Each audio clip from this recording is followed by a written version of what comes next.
నమస్తే అండి, నేను మీ విష్ణు, సుప్రీం ఎక్స్పెంట్ ఫర్నిచర్. ఈ రోజు మన ఓల్డ్ కస్టమర్ మళ్ళీ ఒకసారి ఫర్నిచర్ కావాలి అని చెప్పేసి మనం విజిట్ చేయడం జరిగింది. ఆల్రెడీ వాళ్ళకి ఒకసారి మనం ఫర్నిచర్ సప్లై చేసామండి. మళ్ళీ అదే నమ్మకంతో సేమ్ క్వాలిటీ ఇంకొంచెం బెటర్ క్వాలిటీ కూడా కావాలి అని వాళ్ళు కస్టమైజ్డ్ ఫర్నిచర్ కోసం మళ్ళీ మనం విజిట్ చేయడం జరిగింది.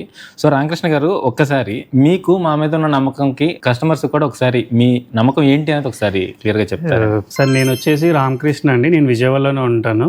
మాది శ్రీ వెంకటేశ్వర అసోసియేట్స్. మేము ఆల్ టైప్ ఆఫ్ లోన్స్ చేస్తాము. మా ఆఫీస్ పెట్టిన 1 year బ్యాక్ కూడా ఇక్కడే సేమ్ ఫ్యాబ్రిక్ తీసుకున్నామండి. సో ఇప్పటికీ చిన్న డ్యామేజ్ లేదు. సో నేను ఇంకో సోఫా కావాలని చెప్పి నాకు ఇన్ని టైప్ ఆఫ్ చూపించారు. దీంట్లో ఆప్షన్ నేను చూస్ చేసుకొని ఇది తీసుకున్నాను. నాకు నచ్చిన మోడల్, నాకు నచ్చినట్టుగా ఆల్మోస్ట్ చాలా టైం కేటాయించి నాకు నచ్చే విధంగా చూపించారు. Sir thank you sir. Thank you supreme expand furniture. Thank you so much sir. యాక్చువల్గా కస్టమర్స్ డైలీ వస్తూనే ఉంటారు, ప్రతి ఒక్కరిని ఫీడ్బ్యాక్ అడగవచ్చు. కాకపోతే ఏంటంటే అది స్క్రిప్టెడ్ అని చెప్పి కూడా క్లియర్ గా అర్థమైపోతుంది. బట్ మీరేంటంటే నాకు ఆల్రెడీ ఓల్డ్ కస్టమరే మళ్ళీ వచ్చి మళ్ళీ పర్చేస్ చేయడం అనేది అది నిజంగా నాకు చాలా ప్రౌడ్ గా ఫీలింగ్ ఉంటుందండి. అందుకని మీ దగ్గరే నేను డైరెక్ట్ గా కస్టమర్స్ ఫీడ్బ్యాక్ తీసుకుందాం అనుకున్నాను. Really sir, thank you for your service. Thank you so much sir.